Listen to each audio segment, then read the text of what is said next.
వినాయకుడు నేను మొయ్యలేకపోతున్నాను అని చెప్పి 3 సార్లు ఫాస్ట్ గా పిలిచేస్తాడు అనమాట. ఎందుకంటే భూమి మీద పెట్టేయడానికి. సంధ్య మధ్యలో ఉండడంతో రావణాసుడు వెంటనే రాలేకపోతాడు. ఇంకా వెంటనే వినాయకుడు భూమి మీద 3 సార్లు పిలిచి భూమి మీద పెట్టేస్తాడనమాట.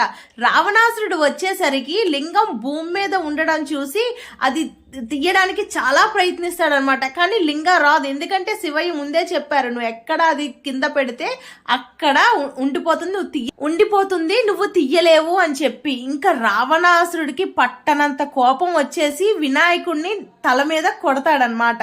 కొట్టిన తర్వాత లింగాన్ని లాగి పికలించేస్తాడనమాట. లింగం పికలించేసినప్పుడు ఒక్కొక్క దగ్గర ఆ లింగం యొక్క ముక్కలు అనేవి ఎగిరి పడతాయి అన్నమాట. అలాంటి ప్లేస్, అలాగ ఎగిరి పడిన స్థలం గోకర్ణ.